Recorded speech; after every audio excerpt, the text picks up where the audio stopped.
Order of the Joplin Schools Board of Education regular session, July 27, 2001. Roll call, please. Pat. Sheriff Vermont. Here. Derek Gander. Present. Brent Jordan. Present. Dr. Michael Joseph. Here. Thank you. Riley Hartwell. Here. John Hurt. President. And Jeff Coe. Present. Okay, thank you. We're all here. Please join me in standing in the Pledge of Allegiance. I pledge allegiance to the flag of the United States of America and to the republic for which it stands, one nation under God, indivisible, with liberty and justice for all. Thank you. Okay. Gentlemen, you had a chance to take a look at the agenda. Are there any changes? If not, I'd entertain a motion to approve the agenda. So moved. Thank you, Derek. Second. Thank you, Riley, for a second. Please vote. Yes. Yes. Yes. Yes. Yes. Yeah. Yes. All right, Dr. Joseph, you'll be after Brent. He should be the loudest for you. Okay. Thank you. All right. First up, we've got some celebrations. So, all right, let's kick it off. Shrek the Musical. So Joplin High's drama department showcased its fourth summer musical. This year, students from other districts were included. Performers from Carl Junction and Webb City were part of the production. The guest performers were happy to participate since their fall musicals had been canceled. In all, 67 high school students and 2 elementary students collaborated on a very successful community theater experience. That's great.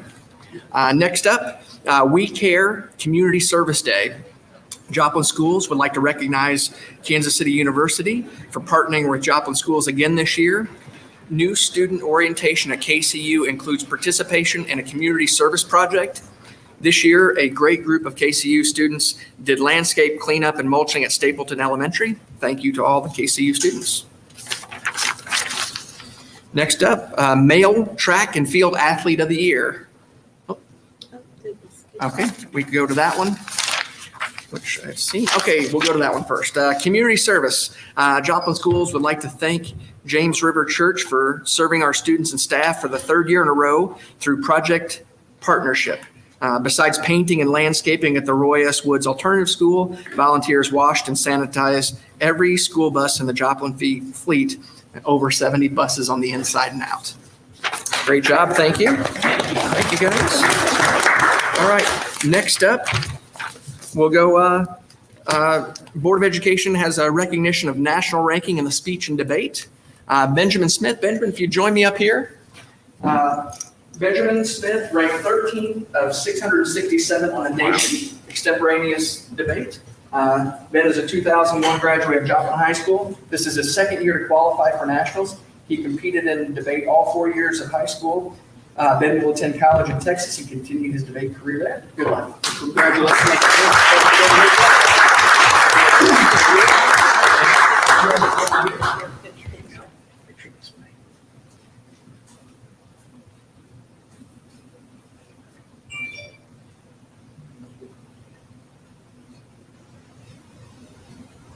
All right, great job. Thank you. Thanks for joining. All right, next up. There we go. Male Track and Field Athlete of the Year. Our own Donovan Fowler, a junior at Joplin High School, has been named the Joplin Globe's Male Track and Field Athlete for the school year 2021. Fowler set program records in the Misha Track and Field Championships, placing 2nd in the triple jump with a jump of 47 feet, 7 1/4 inches, and 4th in the long jump at 22 feet, 10 3/4 inches. At the Class 5 Sectional 3 meet, he broke his own school record in the long jump with a mark of 49 feet, 11 inches. Congratulations to Donovan.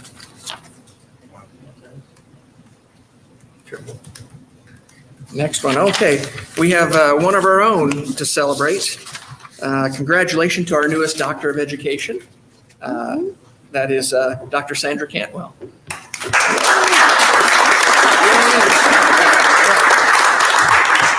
have 3 minutes to speak. No, thank you. Next up, the Gilder Lerman Institute of American History, Missouri History Teacher of the Year. The Gilder Lehman Institute of American History recently announced Joplin Schools' Dale Hoggett as the 2021 Missouri History Teacher of the Year. This year's winners were drawn from a competitive field with a record of 8,510 nominations.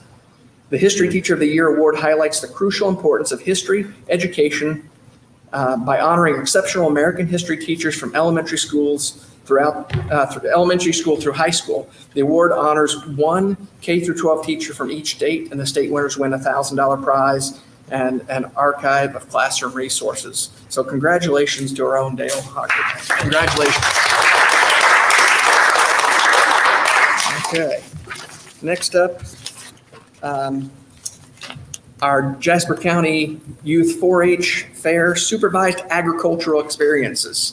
Emily Nelson has been raising goats to complete her Supervised Agriculture Experience project. This summer, Emily showed her goats at the Jasper County Youth Fair, and they walked away with ribbons. Daisy was grand champion for full-blood boar doe, and Dallas was third place overall market boar with her. So congratulations. It's nice when you've got something like that you enjoy doing that you can be awarded for it too. So congratulations. And that's all of our celebrations. We have a couple more board recognitions. So John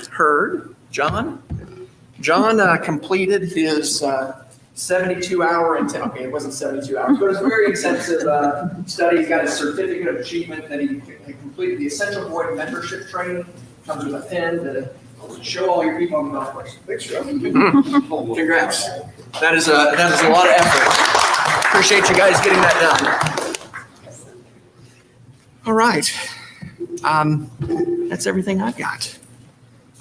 Let's move it over to the superintendent's data report. Okay, and first up, we have Shelley Toft to talk to us about health and dental plan updates, and following that, the financial statements. Okay. On the health and dental, we just finished up our fiscal year 21. And on our health and dental fund, we spent a little over $6.8 million this current year on different health and dental expenses. If we'll go to that third page, you can see that we ended up a decline in our balance on our health fund of a little over $513,000. Next page, I think. And that was, Jamie was here last month and talked to us about the balance in our health fund and how it was a healthy balance and everything. So that was kind of an expected deal to be kind of in a decline because we are a little overfunded in what she was saying. And then on the dental side, we were down a little over 20 or almost 24,000. But again, one other deal is we got $87,000 of prescription rebate this last month. So prescription costs, you'll notice that they were down, or they were only like $83,000 where they've been running over $100,000. And that was a rebate that we received this last month that we put back against the prescription claims paid. And again, just to reiterate that we are in a strong position as we head into this new year. I'm glad to answer any questions you may have. All right. Moving on to financial. On to financial. We did just finish our fiscal year, and for some of you who are new, we pay out, or we set up accrued payroll for our July and our August paychecks for our teachers. They're paid over 12 months, but we have to go ahead and expense those into the current year. So you'll notice on the second page there, Eric, on the balance sheet, you will notice there's accrued wages payable that you normally do not see. You'll only see that on this statement, and then next month as well, because we'll pay out, we've already paid out the July as of now, but this was as of June 30th. So those, and then the corresponding liabilities for the tax deposits and then the board paid health insurance are also shown as a liability on this statement. And the second page is our statement of changes in fund balance. So we are still, our unrestricted general fund into a little over 34 million. We have the unrestricted debt service is a little over, or 9.7 million. And then the capital projects, what we're estimating there is a little over 14 million in unrestricted funds. So then if we move on to our condensed financial statement. This shows then now for the full year. I will say that the revenues are pretty much, we were able to track those with our budget adjustment we did in May. And then our expenditures, the only thing that looks a little skewed there is that capital projects fund, because we went ahead and budgeted the full amount, even though we knew we weren't going to expend it, but just we didn't know exactly what amount was going to come through for this year. So that's in there. But overall, and the bottom portion does show the beginning of fiscal year 21. So then next month, that will then change to the beginning of the year, fiscal year 22 with those balances. But I'll be glad to answer any other questions you may have.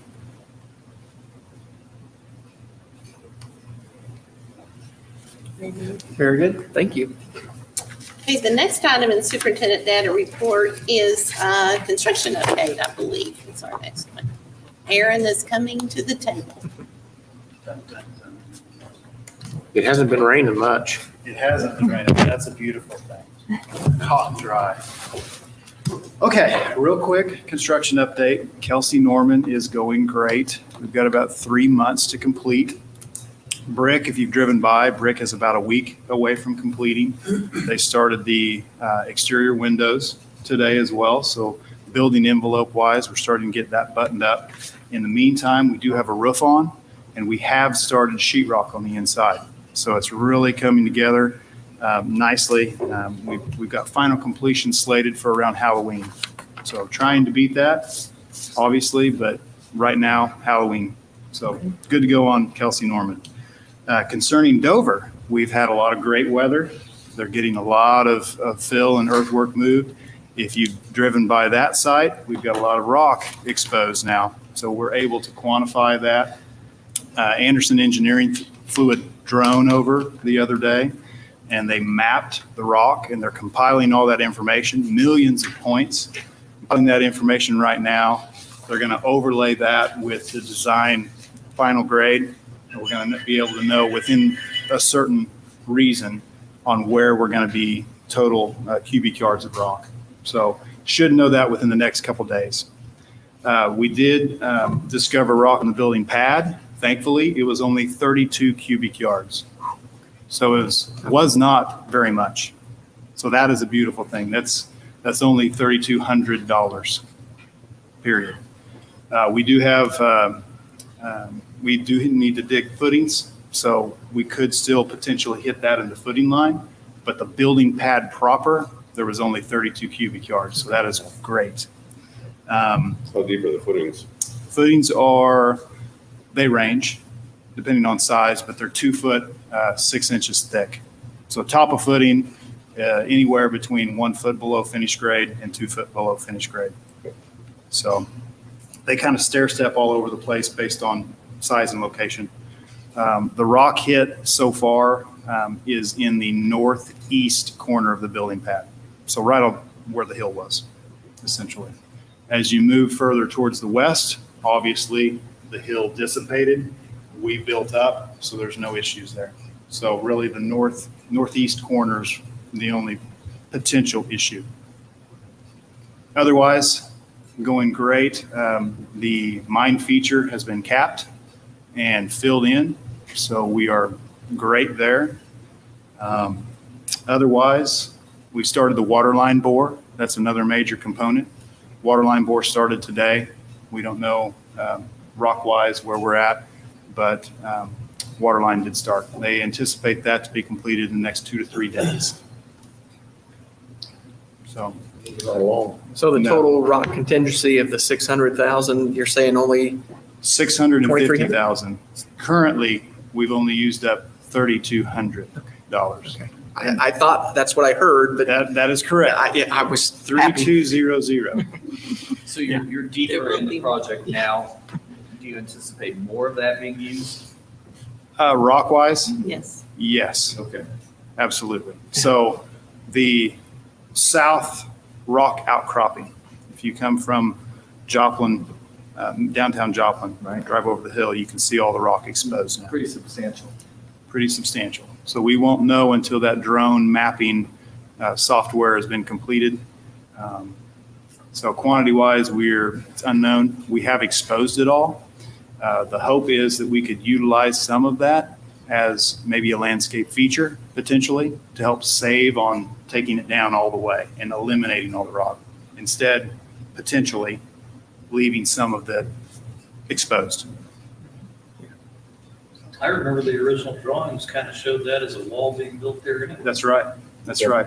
We do have to contend with a 30 inches high off of grade. So basically code states that anything above 30 inches, you have to put a handrail on just in case so the kids won't fall off. So we do have to contend with that. Otherwise, we can stair step the rock 30 inches, whatever it may be. Thank you, Aaron. Any other questions? We're getting closer to getting to drive the dozer? Yes. Okay, I just want to make sure. Actually, I knew you were going to be asking, it, so I just texted Craig Spencer and he hadn't texted me back yet. So I'm not real super busy on Friday. Friday. When do you think we'll know rock-wise? Is that in the next couple of weeks or next couple of months? I think it's the next couple days. Okay. Within reason. That is the mass rock outside the building pad. Obviously, what you don't see, we can't predict. So when we start digging footings, that's when footing rock will be discovered. But I believe everything outside the building line will be able to be determined this week. Okay. Excellent. All right. Okay. Thank you, guys. Thank you. Thank you. Friday. Yeah, I'm going to clear my schedule. I'll call the secretary later or something. Gotcha. Thank you, guys. All right.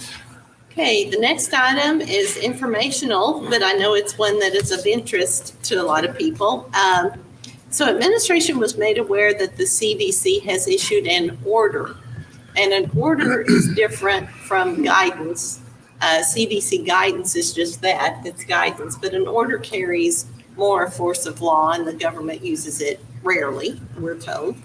And furthermore, we found out that with this order that everyone mask on public transportation, that public school buses are considered public transportation. So we sought guidance from MSB staff attorney, who, and I quoted in your item, a CDC order has the force of law. The federal government does not use it frequently, but the U.S. Department of Health through CDC has legal authority to issue orders to stop the transmission of communicable diseases. And then, as we say, guidance is just a recommendation. So given the information that received and the potential liability of failure to follow the order, Joplin Schools is planning to follow the order for full masking while on school transportation to begin the 21-22 school year. And of course, we'll watch those orders and that guidance closely, but that's what we're planning to do thus far where school transportation is concerned.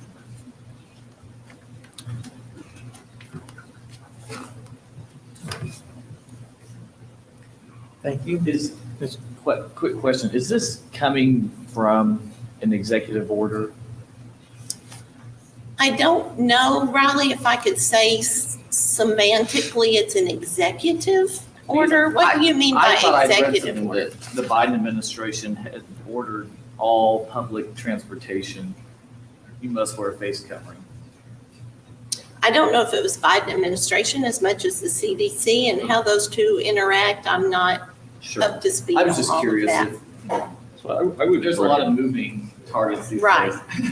Right, and we're watching those daily Right. because there's something new. This could change in the next 5 minutes. Sure. I completely agree. I think the key thing to take away is we checked with MSBA, Susan Goldhammer, who's in charge of their legal services they provide to the school boards. And there's difference between the CDC order and CDC guidance. And in her response, she's the one that wrote the narrative that Dr. Moss shared. So I don't know if I that, think it's just another call. Okay.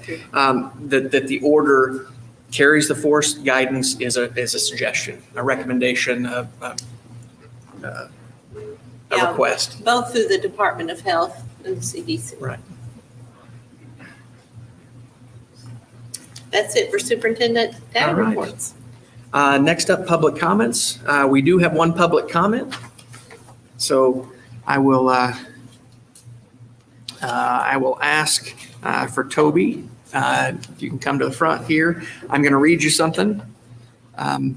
Just a moment here. All right. When you approach the standing microphone, please give your name and address. Please do not identify any district personnel or student by name or by other identifiable information. You have 3 minutes, and we'd like to hear what you've got to say. Okay, thank you. Ready? Go for it. Toby Holstein, 3812 South Indiana Avenue, Joplin, Missouri, 64804, 801, somewhere there. I'm with Next Level Media. Many of you know who we are. We started Next Level 4 years ago, and I'll try to get through this in 2.5 minutes if I can. We noticed, we being Ty, my son and I, and my partner, we noticed that a lot of the kids were not getting the recognition in sporting events that, say, Webb City was getting, or other schools, whether it be in the Globe or anything else. We noticed there weren't as many people coming to the events. We noticed there weren't as many people doing a lot of things. Me being Joplin graduate in 87, my mother in 46, my family came here in 1910. This bothered me. So we set out to, we basically said to ourselves, are you going to do something about it, or are you just going to gripe about it? So we started Next Level Media with a mediocre magazine. After about 4 issues, we decided we didn't like the print game, and digital was everywhere to go. So I'm going to speed ahead. We're in our 5th year now. We are a full-blown network. You can get us on television. We're shooting. You can get us live by downloading our app on Roku, Amazon, Android, Apple. We've got essentially, and I have to give you a 9-page addendum, roughly 16 different platforms that we utilize for the kids. Why I'm here is this year Joplin chose to do an RFP for the live stream. While it's true, and I'll just tell you, we did not bid on every single game and every single thing, because that's not what we do. We are essentially like a miniature ESPN. We have 5 schools plus Missouri Southern. We highlight these kids that are not just the stars, but the kids that are coming up. And we do everything from youth all the way up. Nobody else live streams a junior high game for Pete's sakes. But you can now get us on any device, any television, anywhere in the world. It was brought to us recently. What about radio? I'll be honest with you. You can sync your phone to your car or turn it on and get us. So, yes, in essence, there's your radio. Why I'm here is, my feeling is essentially we should be exempt for what we do. There are a lot of classifications that were exempt, photographers, different things like that. When we come to a stadium, these kids know who we are. They love what we do. We do a lot for these communities, and especially Joplin. And Joplin has benefited greatly from this. We've been told, we know. Is it a little one-sided over the other schools? Yeah, we are, because this is where I'm from. My son graduated from Webb City, but that was his mother's fault. So I'm just saying, we have grown tremendously into a full-blown network, folks. What you have is in the public's best interest to allow us to live stream end to end, because what you're getting is not just the guys that do it every single time. I commend them. That's not what we do. That's not our niche. Our niche is something very different. We've got strong partnerships now. If you'll notice with Lamar Signs, all the digital signs around have a countdown clock for the first game, which is Joplin and Webb City. During those games, we take control of those like Jumbotrons. Next Level does. We have the control over those digital signs. The footage we put up there, the score updates we put up there, anything we want goes up there in real time. We've sealed now a partnership with the Joplin Globe, and tomorrow we'll announce a partnership with AT&T nationally. We're not looking for taking anybody's local advertisers. We're not looking for taking anyone over. We're looking to keep doing what we've been doing for 4 years, going on 5 years, and that is help the kids, push the kids up. That's what we're all about. It is definitely in the public's interest for us to keep doing what we do. And by not allowing us to broadcast end to end, a lot of the different things that we do in our footage, we can't extract from that. We can't do the highlight videos or the hype videos. We can't do a lot of that stuff. So we're not looking to compete against the local guys that want to do your every single time live stream. That's not what we're about. There was one section in the RFP that was a little misleading to us when it asked for compensation. To us, that took, what do you want to pay us? We didn't want you to pay us anything. We put 0. But had we had answered that, I would say at a minimum in football season, you would have been looking at 5,000, an average of 15,000, and probably around 25,000 a football season from us for being able to do your broadcast. And we're talking 2 or 3 games in that football season. Right. So that's what I'm here for, is just to have you kind of rethink not letting us do that at all. Thank you, Toby. All right. Thank you. Thank you. All right. Next on our agenda is the consent agenda. If there is I move to approve the consent as listed. Thank you, Derek. Thank you, Riley, for the second. Discussion, please vote. Yes. Yes. Yes. Yes. Yes. Dr. Joseph? Yes. Okay. Yes, okay, that passes. Thank you. All right, now up for the regular agenda, and we're at item G1. Yes, in this item, I believe we had Mark Manus on standby to present an overview of his services. Hey, Mark, can you see us? Yes. Okay. Well, we gave us a trial run today at 3 o'clock, and you're currently in Baltimore, correct? Correct. Okay. Well, at our June board retreat, the board came up with 3 main objectives for this year, and 2 of those involved a new district strategic plan, as well as a communications and a marketing plan. We further reviewed, there's a lot of, we further reviewed our history with Mark Manus and the human-centered design approach, as he had shepherded the district through the plan that was approved with Dr. Ritter a little over 5 years ago. And as well with his communications and marketing background, we could almost get kind of a 2-for-1 pass on that. So with that, you have had the proposal to review as well as the narrative of the action item. And Mark, is there anything that you would like to present to us tonight? I would just add that Dr. Moss approached me about this for a comprehensive change in your strategic planning and the development of the communication plan. That would include a new mission, vision, statement that would take every aspect of your school system and do a complete review of it in terms of stakeholder input, which is the way we go about it. We do extensive stakeholder research, so the key stakeholders have an opportunity for input in both the quantitative and qualitative approach that we use. So we make sure that we capture voices accurately. And building a strategic plan is also very important, and something that as a former strategic plan director at Springfield Public Schools, I believe that you should have very distinct measurements to everything you do, from the academic assessments to how you're doing in terms of teacher support, how you're doing in terms of meeting the needs of the public and the students. Parents obviously have a say in this, that measure those things. We put action plans in place.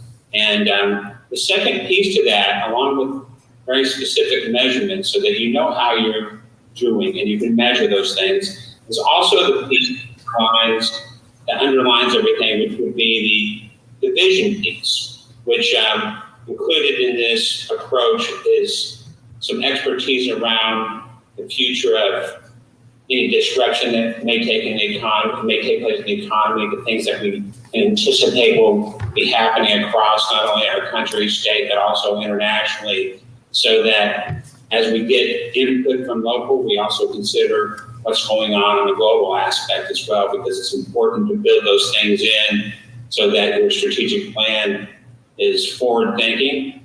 At the same time, it measures the things that are important to you as a board and a community and a school district as well. So it is a very comprehensive plan. I'll be glad to answer any questions that you have around it. And I'm just thankful for the opportunity I've had a working relationship with Joplin Public Schools now for, I think, at least 8 or 9 years, and I've very much enjoyed working there.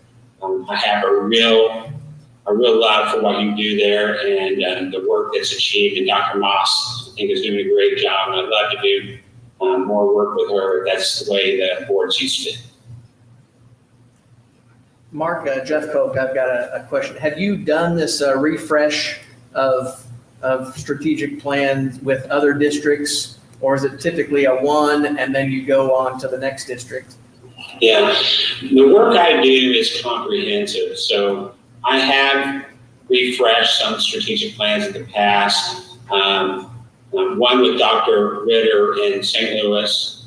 I've also assisted the Special School District of St. Louis, which is the special education district there. It's the largest school district in Missouri, actually, with their public input side of their refreshing of the strategic plan. And as strategic plan director, I did a complete revamp of the strategic plan in Springfield. So yes, I do have experience in that. Of course, I've worked in every aspect of the school system doing assessment input. So it's my world. Thank you. I might add, the reason I'm in Baltimore is I'm working with an entity here on the East Coast that does a number of educational projects, and they're redoing their strategic plan. And they asked me to come on board to help direct that as well. So.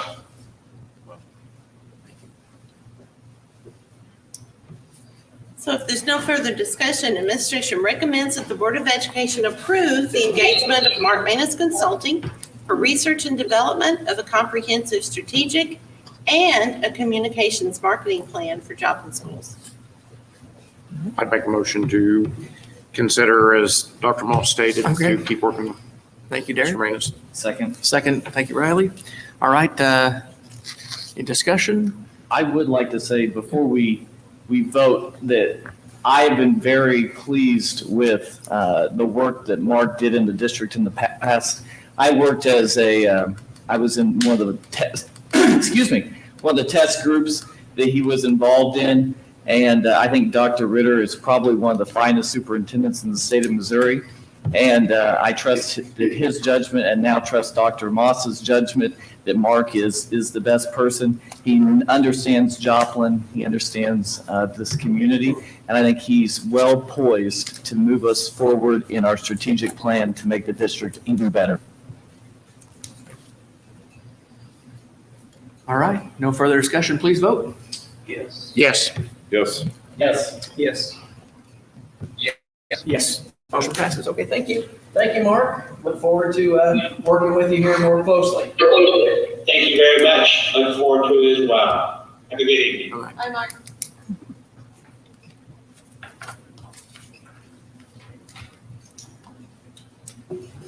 Next, Ready for the next one? I think so. All right, I have that one as well. So Joplin School District considers the safety of all employees and students a priority. The board recognizes individual decisions regarding vaccination and masking, and the board thus far has deemed both voluntary. It's important to note that fully vaccinated individuals are not asked to quarantine when exposed to COVID-19 and not symptomatic. And as we start the year with voluntary masking and some of the news that we're getting that in our county and area, we're a little bit behind state average in terms of vaccinations, not only for the safety of our employees and students, but also for the continued operation of our district in terms of quarantines if both parties are not masked when exposed. So there's a lot of motivation behind this proposal. August 6th, we will be having a district health fair, and at that, our Department of Health will be there and make vaccinations available on site. We also are having vaccinations available at our high school open house, which will be August 18th, and that is from 4:30 to 6:30. So we are looking for opportunities within district for vaccinations, but also hearing of opportunities throughout town and at our pharmacies and other areas. So vaccines seem to be readily available right now. According to the Health Department Hotspot Advisory, as of July 12th, the percent of population who had completed vaccination in Jasper County, including Joplin, was estimated at 30%, which was below the state average of 39%. We talked to others and found out that the state of Missouri, as well as Joplin City Government, Missouri Southern State University, and other entities are adopting various vaccine incentive programs. So administration recommends a voluntary vaccine incentive program providing $25 per fully vaccinated employee and substitutes with an additional opportunity for 4 $2,500 prizes.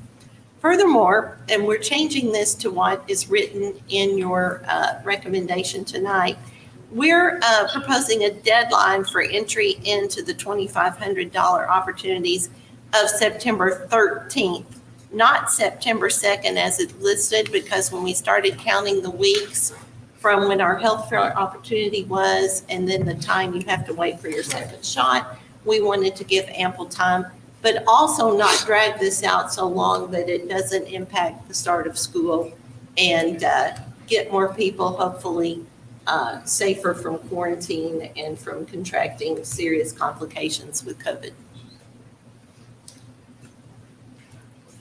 Quick question. Are the substitute pools going to be included in this? We looked at that both ways, and that's why under the fiscal note, I listed them both. And in my recommendation, I think that they should be. If the board chose to separate those two, that is an option, but my proposal would be that we do include the subs. Do we have any knowledge about whether incentives actually encourage vaccination, or are those successful elsewhere? I think they're so new that I have not seen any research on that. I know that several entities are thinking it's worth it to try. I've seen some articles on it. They say it's negligible at best because people are, it's like, you don't need to bribe me with $25. It's like, if I want to get a vaccination, I'll get a vaccination. That's a personal choice. So I think it's kind of flatline. Yeah, John, you just kind of hit the nail on the head for me. I want to do, if this is going to be an effective means of encouraging vaccination, I think most of us are probably all for it. I think that we struggle with it because I don't think people are not getting vaccinated. There's no cost already to people to get vaccinated. And so I have to believe that people who are not getting vaccinated have some other opposition to it. And so if paying the money encourages it, I'm really struggling with this. But at the same time, I certainly want people to get vaccinated. Understood. My only concern is if 1,000 people have already been vaccinated and they come forward to take the incentive, there's no incentive for new people to get vaccinated if we limit it to this. So if it was only for new vaccinations, maybe there's more incentive, but I don't know if $25 is going to move the needle for, Well, literally, sorry. my question, maybe Chair can answer, does that put us in a legal liability situation? If someone were to get sick, per se, from taking a vaccination, and they use the incentive as the excuse, well, I only did it because, I mean, God forbid somebody do it for $25, but would that put us in a legal? Well, there's a $2,500 opportunity. Oh, okay, yeah, and you're right, yeah. That's substantial. Yes, That so does change it a would little. does that put us in a liability of bribing, or I don't know, I mean. Gosh, Derek, I honestly don't know. Our healthcare professionals seem to be encouraging vaccination. We have a hospital that I know is requiring it of their employees. I realize that some people oppose it. I think the question on vaccination, from what I've read, I'm not an expert, is that vaccination, I believe, is supposed to defend you better from once you've been infected by COVID, that perhaps you have fewer side effects, or you're able to. This is what we're being told. There's been a lot of discrepancies about what we're being told. You asked a very valid question. Gosh, if we're following incentives that other districts are providing, I can't imagine that our incentivizing it is going to create a huge legal problem for us. Well, I'm just going on the We've what kind of if. followed the lead of others, you know, and as people may know, throughout this entire epidemic, I've been in favor of following the lead of other people because I don't know what the heck to do with it. And so it's a really difficult thing for me, and it irritates me that we would pay people to take a shot that is intended to help them. And so I'm struggling with it. I love the fact that our administration is out in the lead, trying to keep people and protect people. That is obvious. Safety is their first purpose. I get it. I really do. I just hate to pay people to do the right thing. If that's in fact, you know, that's a That is very the- aggressive statement by me. Is it the right thing? I believe it is. But that's but another- they're not. Another thing to consider, if we are paying people, and these are our employees, just as this now a taxable benefit, and that they're gonna have to claim it on their, so you went from $25 down to 20 or 18 or 10, whatever it is. I think the $25 is a de minimis gift. Yeah, the but it's a 25 cash doesn't, equivalent. but the 2,500 The would. 2,500 would be, so just, I got my little tax hat on. Okay. So the 2,500, I think Okay. we'll get a 1099 on that. So I am struggling, and I just want the board to know that I'm struggling. I don't know what to do. I really invite candid. I think anybody 12 and over that has wanted it has had an opportunity, and we continue to make it available like we So did does at the. so does that mean that we should incentivize it or not? I think no, because we've done everything we can do to make it readily available. When you step back and look at like the arc of the psychology of this, first everybody leaned in on fear. Then we all leaned in on shame. Now we're leaning in on bribing people. What are we gonna do next? I mean, it would seem to me like if the first two you don't say, I'm gonna get the vaccination out of fear for your own personal safety and health, and now you've been shamed into it, I just don't think bribing is the answer. So what's next? That's the other thing I'm concerned about. If we're running through this arc of psychology, Well, I what think comes if we next? knew the answer, we would probably mandate it somehow. You know, and I don't know if you can, you know, you have personal autonomy there, that, you know, but hospitals are mandating it, which is very,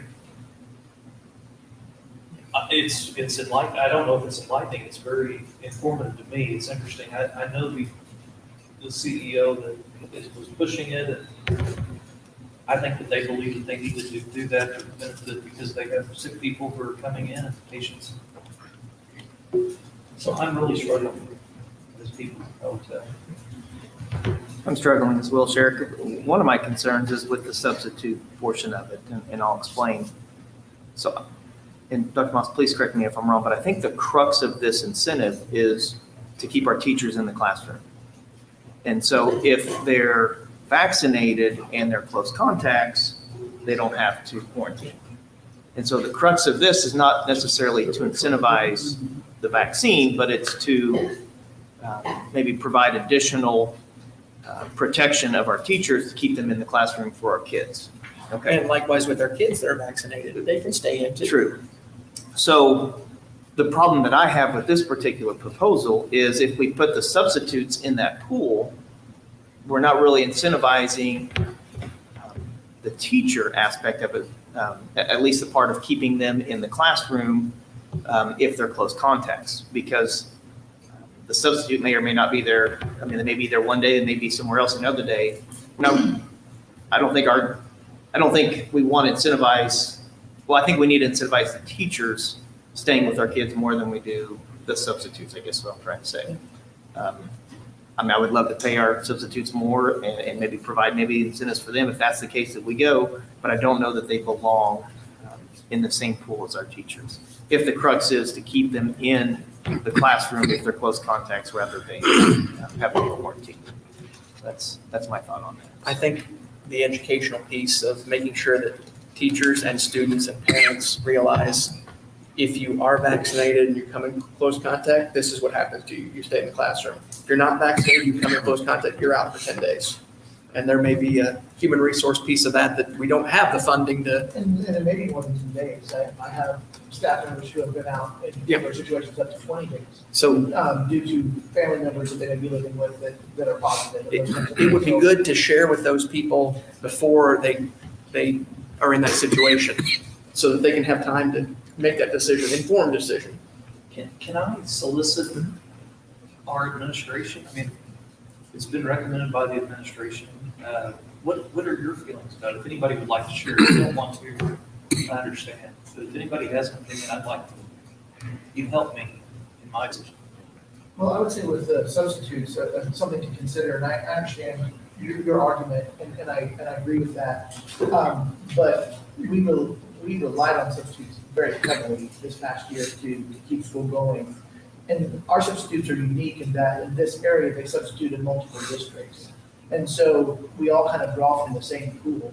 And so then when we find ourselves needing substitutes, if they contact trace, you have to go back 48 hours for a contact trace. So you could have a person that's in Joplin today and Webb City tomorrow, and it's going to affect 2 classrooms as opposed to 1.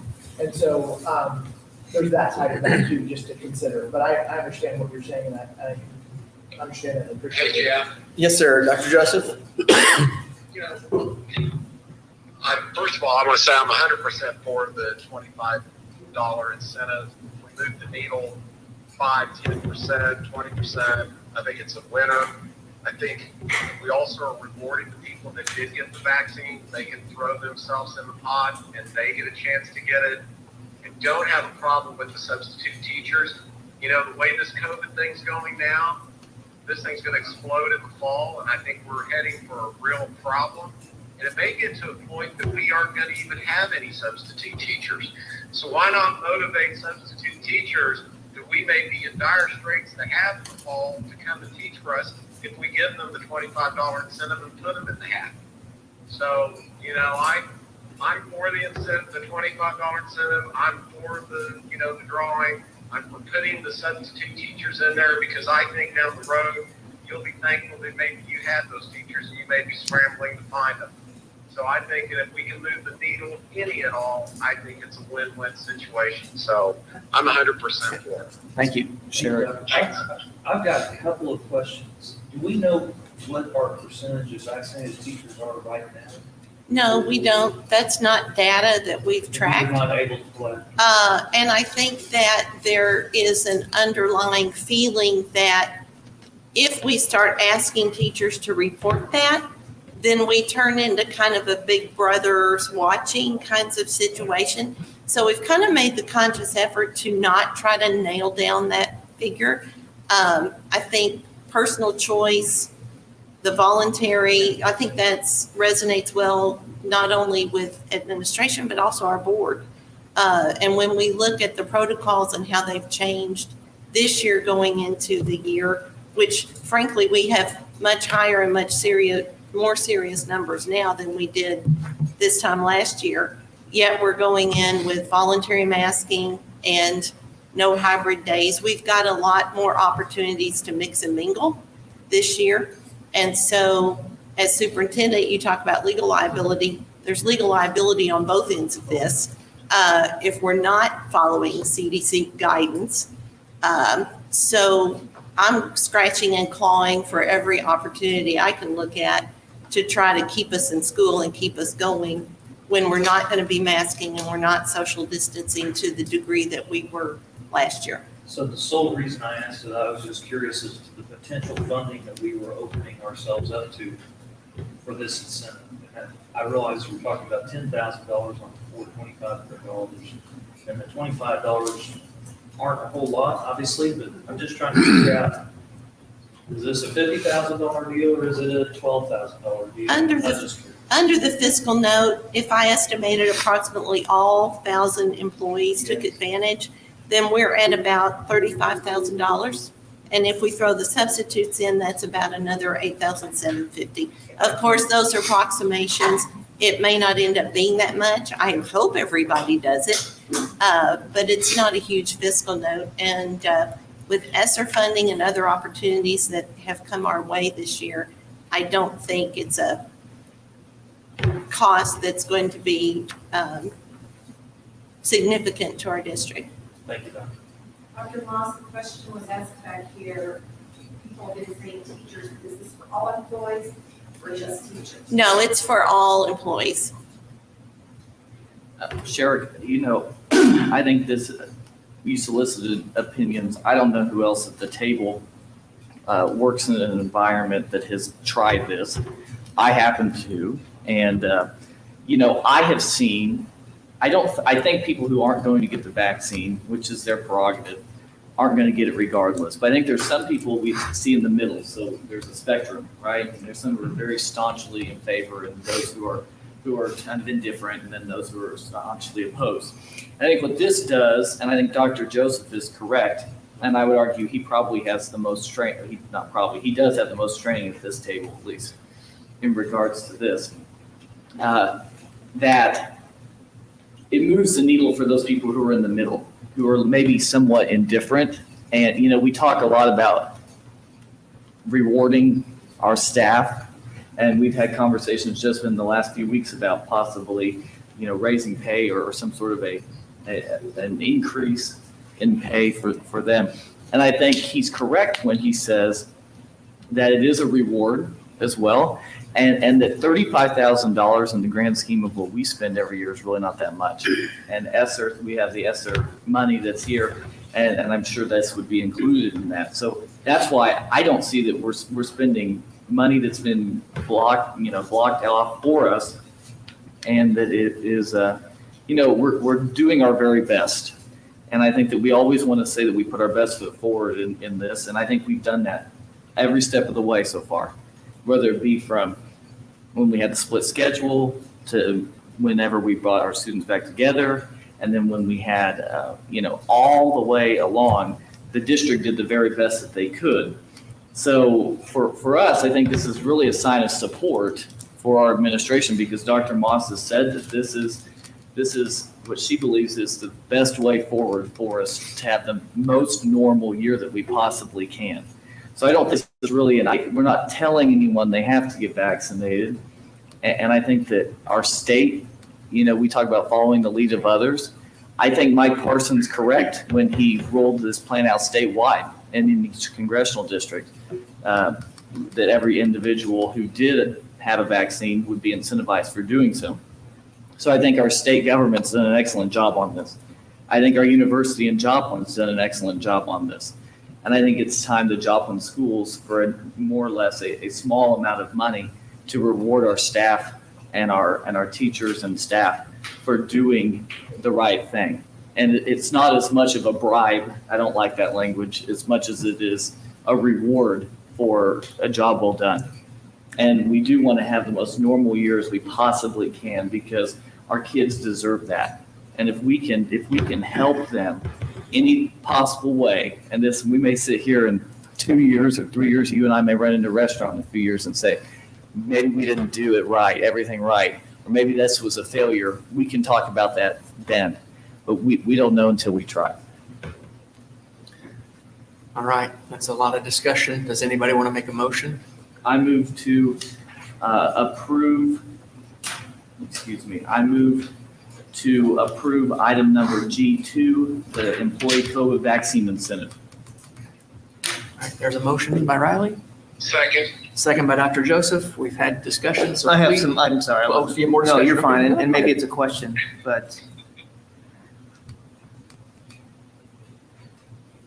So for the substitutes, is it someone who would have had to have substituted in our district last year? Is it someone who may sign up for this year, or have we crossed that bridge yet? I would say we maintain a current substitute pool. Right. So it would be anyone in our pool and those that would be hired that would be able to be vaccinated by the deadline. But someone who joined even after today, Yes, that list. yes, because we're. As long as they can get it by the deadline. Correct, we're actively keeping substitutes down. Final notice by September 13th. and then I just want to note that if this passes, it is possible that $10,000 will go to substitute teachers who may or may not even substitute for our district, that are just on the list, rather than going to our teachers. So Can I ask a real quick question? Brent, if we remove that, would you be more apt to support this? I'm in the indifferent mode, so I don't know that I would vote against it. I think I would vote against it if the substitutes are in the pool. That's Can how we I'm feeling right now. strike? Someone would need to make a motion. It's your motion. Yeah. So Has it been seconded? it has been By seconded. Dr. Joseph. No, thank you. So it can be. Do you want to amend it? I will amend the motion to strike our substitutes from the proposal. Okay. Just I'll second. just the $2,500 or the $25. So it would only be a total of 35,000, not the 8,750 extra. So the substitute would not be in this particular, if that motion would pass. It would only be for our To district. strike the second line, if substitute pools will include an So opportunity. are we gonna give them the 25, but not put them in the drawing? That's what I was just getting ready. Why don't we do it that way? Give them the 25 and not the I think that's what $2,500 Riley is drawing. moving, Trying to that get- they And leave that will for be our the teachers that 25, are but not the full-time. grand price. And I second that motion. Okay, all right. So the price is going to be the same, but they won't have an But they won't, opportunity. right. For the 2,500 or the 10, part of the 10,000. But just to clarify, the 25 stands for subs as well. Yes, that's, Okay, that's, thank you. yes, that's right. Does Pat have all these notes? She'll be watching video. All right, so the motion second, amended and second, please. So we're voting on the amendment. We're voting on the amendment now. The second amendment. The amendment that says it's going to be with the No, but substitutes. I thought the second amendment is the one that we took the subs. With an amendment. Yes, so we're voting on the amendment. Yes. Okay. Right. Voting on the amendment, please vote. Yes. Yes. No. Yes. Yes. Yes. Yes. Okay, so the amendment passes to take the substitutes out of the larger pool later. Now, the motion itself to approve. No, now the motion dies. Oh, it's all. The okay. motion dies. Okay, thank you. And just to conclude, I would also be open for discussion at some point if there's a separate pool for the substitutes, if you guys deem that's. But there would need to be something where they don't come in and then they leave the district and never sub. I mean, yeah, that's up to them to hash out, but I mean, Right. I'm not opposed to offering them an additional incentive either. I just don't want to take it away from our staff. All right, so that motion passes. Now, Accounts. Shelley, we can come to you. Okay. Okay, before we move, Oh, boy. I want to repeat what I think just happened. Okay, all district employees are in the pool to get $25 as well as the $2,500 chance. Yes. Substitute pool gets 25, but they're not in the Yes. further opportunity. Yes. Okay, thank you. Okay, That's what I voted on. okay, That's very what I good. voted, Thank you. Okay. Tonight, we're bringing the bill list to you in the amount of $12,374,658. You'll know that's considerably larger than what we normally see. This, with the timing of last month's board meeting was a little early, so it was prior to the June big payroll for the teachers. And then this month being a little bit later, it picked up both of those in there. So we have two of our large teacher payrolls in there. We also had some capital projects that we have done this summer. Part of it is the Kelsey Norman Dover Hill, which was a little over $700,000. And then we also had 3 new buses that were paid for in July in here. It was almost $299,000. And then the LED lighting at Jung Field, which was part of the capital improvement that was approved back in February. So I'd make a motion that we pay our bills. If there's no discussion. All right. I'll second that. All right, motion by Derek, second by Sherrick. Any discussion, questions? Please vote. Yes. Yes. Yes. Yes. Yes. Yes. Yes. Great, that motion passes. Thank you. Next up, Dr. Saketa, live recorded broadcast of JHS athletic events. Okay, as Matt comes up here, you'll recall that over the last several months, we reinstituted or re-upped some policies and reviewed policies, KI, KK, and KKB that had to deal with media access, visitors at school, whether it's a live recorded broadcast and all those kind of things to define those, as well as being able to solicit ads from the community for the board and all those kind of things and updating those policies. As a product of that, we also put out media guidelines to help us going forward with media access at games for what we would consider as media companies. The last project was coming up with a agreement with a radio and/or streaming service to be able to broadcast our games and get the most out of the games that we have. The station that we are going to recommend tonight had done several broadcasts last year and over the years, but I think Matt will talk to you a little bit about the process of the RFP, what we tried to do in the interest of fairness to get as many bids or get as many options as we could on the table. We solicited companies here in town, and he can tell you a little bit about how that went. Well, yeah, we spent a lot of time trying to construct an RFP that, gave us the option to divide that up by sport, divide that by radio streaming, to provide the best coverage for our students that we possibly could, and as well as the best coverage for our spectators that couldn't be at a particular game that night. And, I would say too that an important part of that RFP was our wish to expand our coverage beyond the traditional sports. We feel like we were able to do that. So the proposal was created and put on the district website and sent to 4 local media outlets: AMI, Fox Sports Joplin, Next Level Media, and Zimmer, which are the 4 major players in town. 2 proposals were returned from Fox Sports Joplin and Next Level Media. AMI and Zimmer both declined to submit a proposal. And after evaluating those proposals with a committee, we are recommending that we enter into an agreement with Fox Sports Joplin. They are willing to broadcast 71 games over radio and an additional 74 games over internet live video streaming. And also we are able to expand our video streaming into sports such as soccer and volleyball, although it's not a huge number of games, but they're going to get more than they ever have before.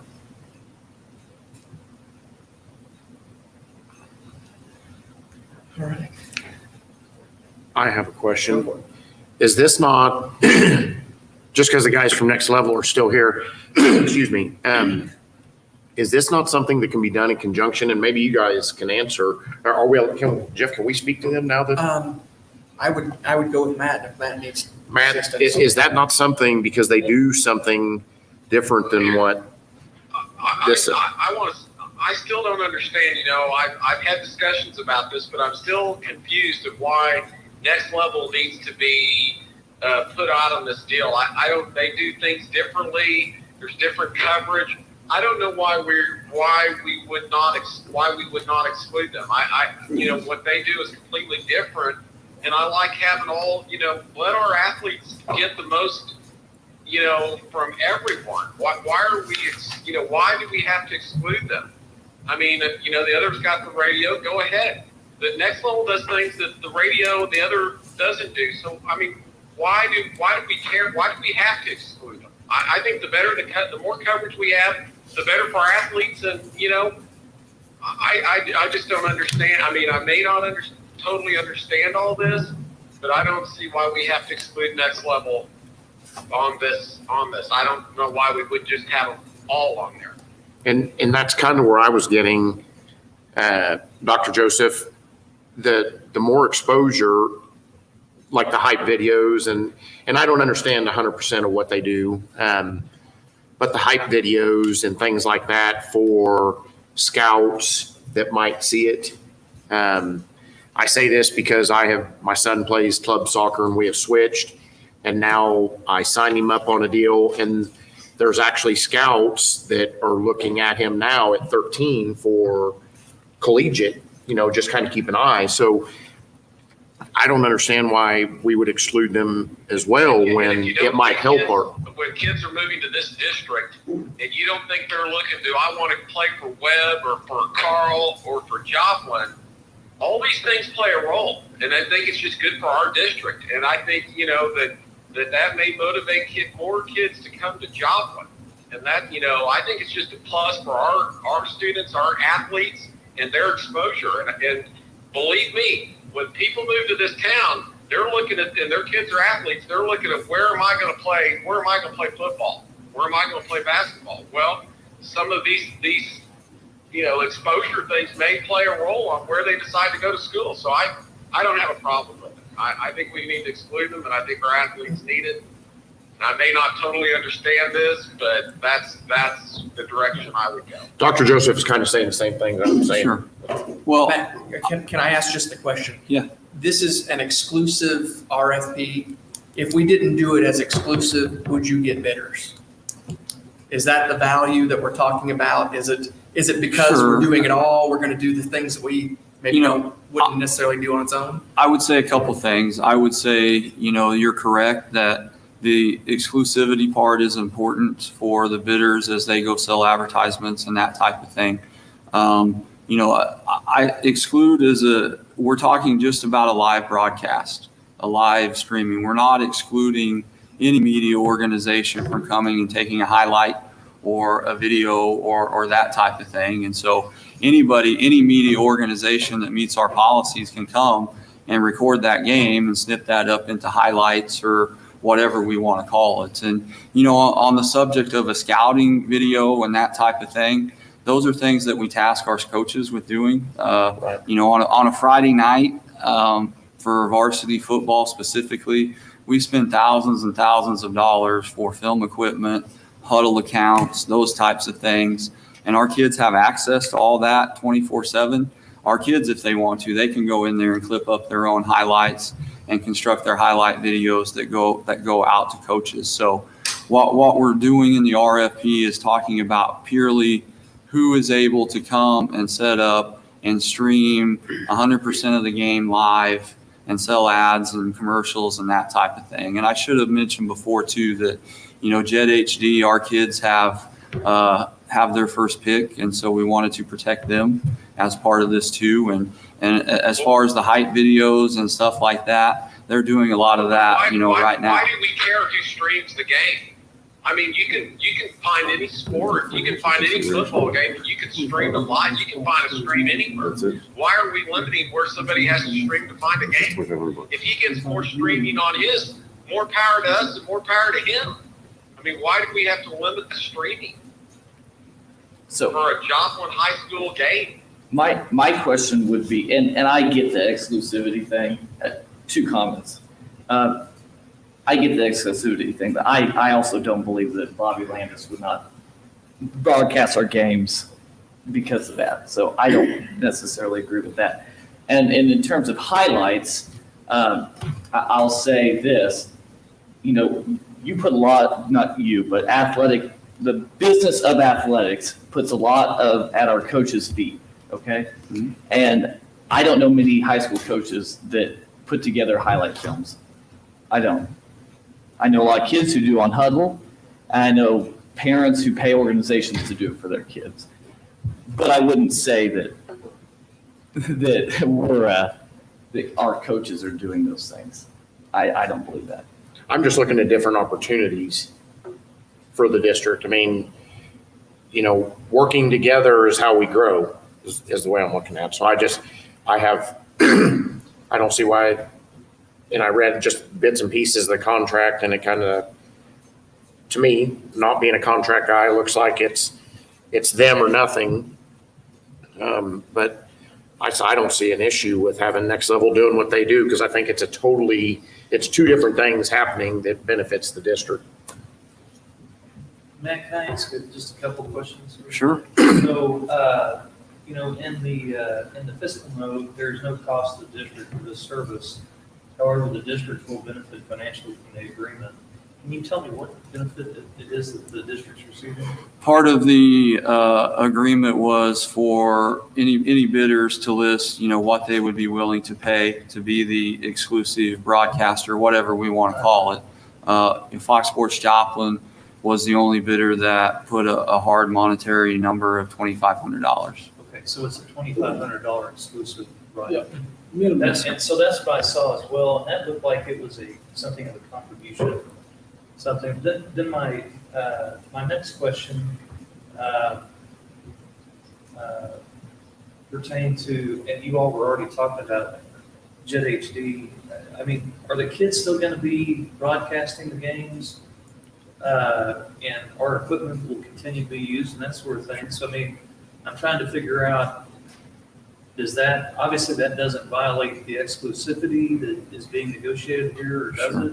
So, I'm not real sure correct. what So to do. JHD is the RFP did not cover home Friday night football games because that's where our JHD kids are and broadcast that game. So for football, what we're talking about would be away games that JHD does not go to from a live video streaming standpoint. Radio, our kids don't do that for home football, so that is included. And JHD traditionally does 5 basketball games for boys, 5 for girls that they stream as well. So those games are off the table. That's going to be JHD. That's Yes. first selection. So my problem is I'm kind of engaged and hooked in with college athletics because I go off and do that stuff, and I'd love to go to Joplin High School games as well. Mhm. But we see that the value of local broadcasting to me seems to be, and I need to let everybody know that I know Bobby, and he's actually a personal friend of mine. So I want everybody to know that. But I'm interested as to why others weren't interested in the package, or why they wouldn't bid a specific dollar figure. And our friends that are here tonight, apparently they said 0 because from what I heard during his 3-minute presentation, is he would have expected us to pay him to provide that service to our district. And so I'm trying to figure, that didn't really make a lot of sense to me, to be honest with you, if they are broadcasting, so to speak. Because I think that people who broadcast sports typically get advertising during that broadcast, and they receive a fee for that, and whatever. So, I have a tough time proposing this. $2,500 is $2,500. To our district, it's not. It's almost nothing. And so I think that you're seeing a board that's just trying to figure out what exactly is being given, contracted, not given, and because it's not exclusive. It is exclusive, but with respect to away games, I guess. That's what we're. Sherrick, I agree with you 100%. I would not exclude next level in what our athletes could get for $2,500. Right, but Mike, my thought is though, Next Level is not proposing to broadcast games. They, I guess, do like little news feeds or little YouTube videos. Not true. No, we're actually a full television network. Thank you very much for that. So my understanding is. There was a significant difference between the number of games that was on their proposal as on the proposal that you have here. That's why the scoring is different on the rubric. So, But then are we comparing apples to apples, or? yes, I don't think. streaming to streaming.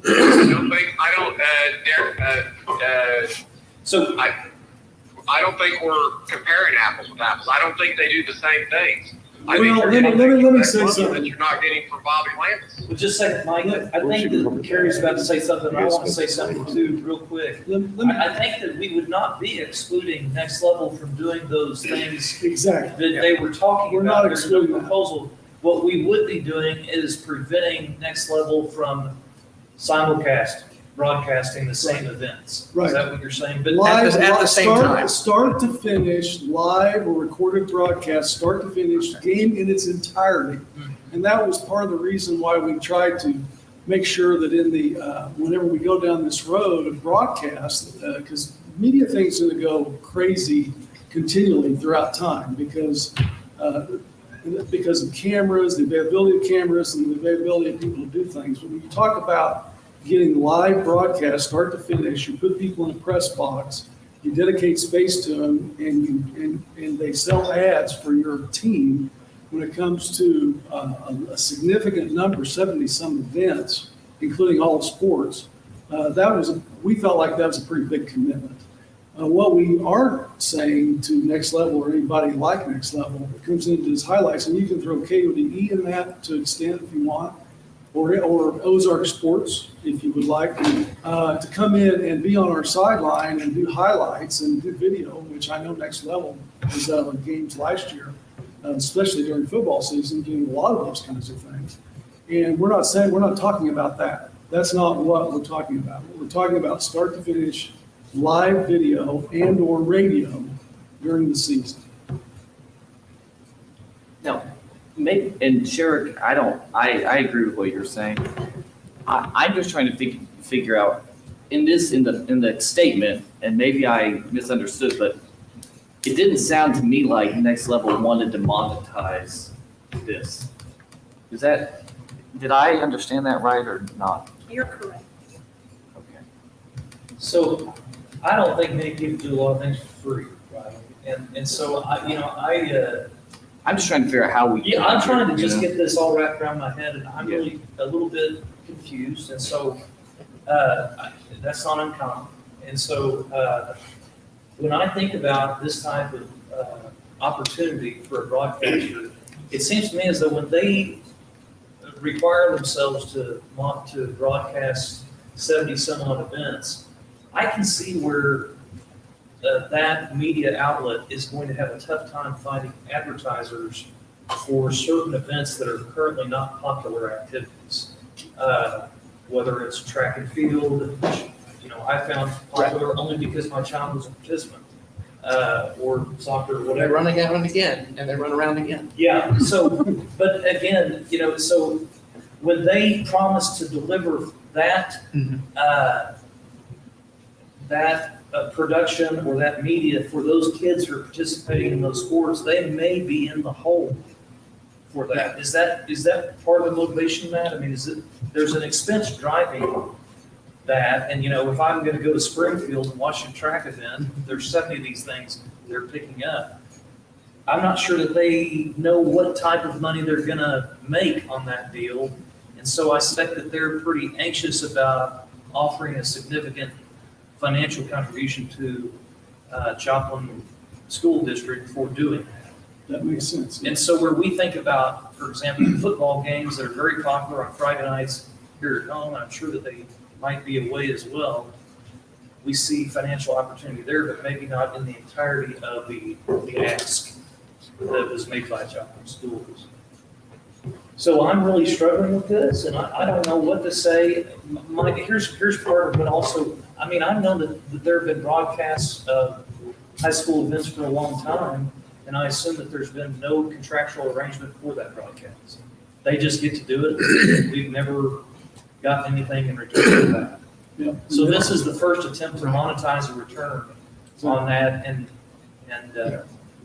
This came through some of the policies that we passed. I remember talking about it. Right. I mean, we talked about it. I know that, but I didn't see what it would result as. And would you get similar responses if we dropped the exclusivity? Or would the whole 4 entities say, no, if we can't do it, we're not going to do it? Well, one of the 2 entities that didn't turn one in, we got a little bit of feedback stating that they were interested, and it was too late in the game for them to get in with radio. So I guess futuristic, it's possible they could get in. I mean, you're obligating people to go broadcast an event, is what you're doing. Yeah. And I will say, based on what I thought, last year, I think we were looking at 45 to 50 events that were covered by Fox Sports, and I think this year we're pretty much increasing that another 25. Yeah, it's significant. It's a significant amount. And the other thing is, we asked to cover as many sports as possible. And the other thing, the RFP was designed so that we could pick and choose if we wanted to. And only one of the 2 gave us options everywhere. We might get wrestlers some exposure for the first time ever. There's 2 live broadcasts in the proposal. Yeah. Same with volleyball and boys soccer and girls soccer. So anybody who bid, and it could have been anybody else too, who wanted to bid on streaming service, could have came in and said, you know what, I want to throw all my eggs in the girls and boys basketball basket, and we're just going to do every single one of them, and we're going to bid every single game. And that would have been an opportunity for us to say, well, you know what, when it comes to basketball, we're taking this company. But when we looked at what we received, it didn't play out that way. Is that a fair statement? Correct. I mean, I think what we did and what we selected was the most coverage for all of our kids. Yes, I think that was an Most important exposure of the kids. piece to what Not we were one trying to sport do or- with this. Or two big things, but it was most across the board, every kid. So this is a new thing to them and to us. And so probably the greatest concern that I have in it is really not even the amount right now, but paragraph 17 relates to the term of the agreement, which is, looks like about 3 years long, from August 1st, 2021 to July 30th, 2024. And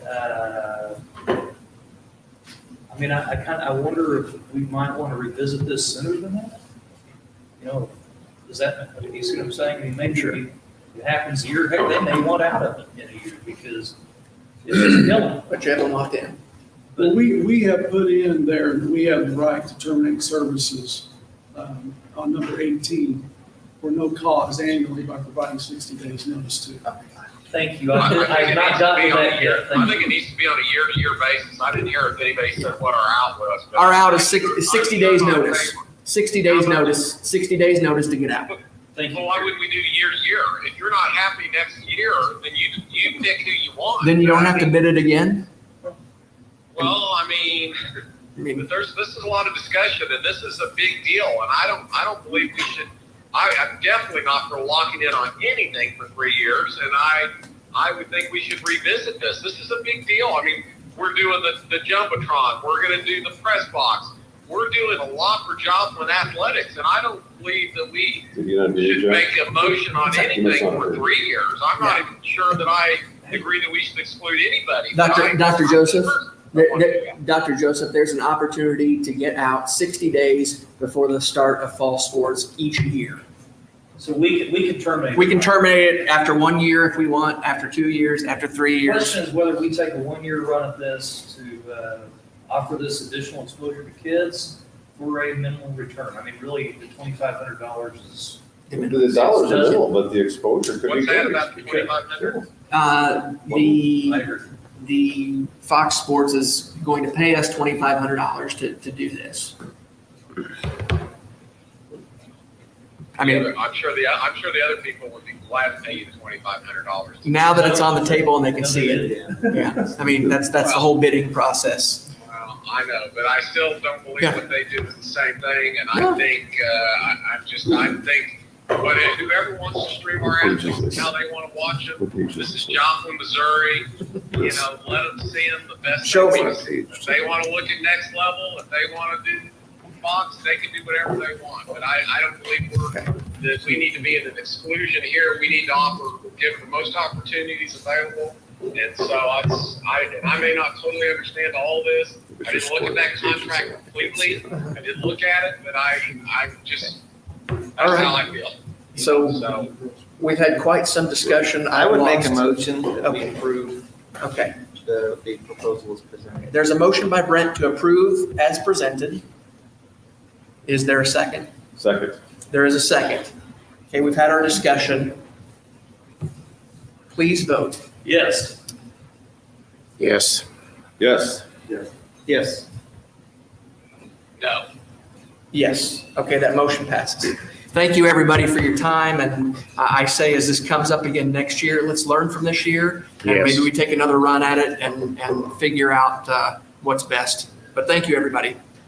Next up, again, Dr. Saketa, we've got a middle school girls softball program. Who's not behind that? Okay. Yeah, this is one that Matt has been talking about for the last year to 2 years, and we've been discussing it. And what we've seen is steadily our other schools in our conference have added the sport over the last several years. And I think it really got into high gear over this last couple of years because I think Carthage was the last one to add it this summer, is what we were told. And we knew that we wanted to do this at some point. The question was when, and then I think, with the snowball of everybody else doing it, we don't want to be left behind. And obviously, it's a great opportunity for our female athletes, again, another sport for them. And the other thing is we've got a great facility for them to play in, and we've got a system put in place that Matt's put in place to get the kids to the high school for practice. And it's going to be in the spring. What am I leaving out? Please tell us. I think you did a great job. I don't have much to add other than that, but I'd be happy to answer any questions if there's a gap in anything that I can fill in. But I just have one question on this, on the shuttle side of it. I mean, normally you host those sports at one of the schools, so not everybody has to travel. Right. So why did we do that in this one? Because there's some good facilities at the other schools. In the spring, we're busing all middle school track kids to Jung for practice anyway. And so it was easy just to put them on that shuttle bus and make an extra stop at Joplin High School. Okay. I would say too that the FEMA field, I guess we call it at South, which is our other softball facility, we feel like we need some work put into that to be ready for everyday use. Fertilizer would probably help too. Yes, that's right. So, with the batting cages and the turf, we felt it was, and we were running shuttles anyway. We felt it was a no-brainer to You're just running it bring them anyway. in. Yeah, There's no extra cost for it. So correct. I'd make a motion that we approve the middle school girls softball program as presented. Motion by Derek, second by John. Please vote. This is what I'm talking about, Matt, right, everybody? Did better this Get it, time. go. Yes. Yes. Yes. Yes, yes. Yes. Yes. All right, that motion passes. Thank Great. you, everybody. Thank you. Thank you, Matt. Next up, Virtual Academy Chromebooks. Okay, as you know, we have a lot of students taking virtual classes, and last year, we were fortunate enough to be able to get computers over to them, and with all the purchases that we made last year and to expand our program. And Eric will probably tell you just a little bit about making sure that we can get the inventory where we'd like to get it to be. But also there's a grant opportunity here, I believe is what we're looking at, our connectivity fund. Do you want to explain that quickly to them, Eric? ECF, the Emergency Connectivity Fund, it has to be used in a capacity at home, so it could be device, hospital, or whatever. And so, but it can't have been any kind of funding from ESSER or any other source. And we have to prove it out to either surveys or something like that. So I think this is an easy, the virtual academy, their own fleet. That way we're not borrowing from the different schools. We've currently moved some over there from our Macbook Refresh. That'd be okay for this last summer. But those devices could be used further down too to help with some of the other grades if we can get this passed through the ECF. I make a motion that we approve the virtual academy Chromebooks. Excuse me a minute, how many exactly were we talking, did you think, Eric? 400 at the virtual academy. With this proposal. So a motion by Derek, second by Brent. Discussion, please vote. Yes. Yes. Yes. Yes. Yes. Yes. Yes. Okay, that motion passes. Good to see YNS win because I see them bid every time. I don't know if I've ever seen them win, so that's good. Good. Okay. MacBook Refresh. Go ahead, Eric. We have some teacher laptops that are 2011. There's right around 65 of them. And so I'd like to start kind of doing a refresh every Those in year. the museum? So hopefully that will really sway the budget every year to buy 65 computers so we start updating our teacher fleet. I'd make a motion that we approve the MacBook teacher refresh as presented. Second. Motion by Derek, second by Riley. Question. Discussion, yes. How many, I always look at this and say, hey, what's the average age that I have of all my computers? Do you know what that is by chance? Because you kind of want to hit a sweet spot. You don't want it to be 11 years, obviously. Yeah. But do you know what your average age is?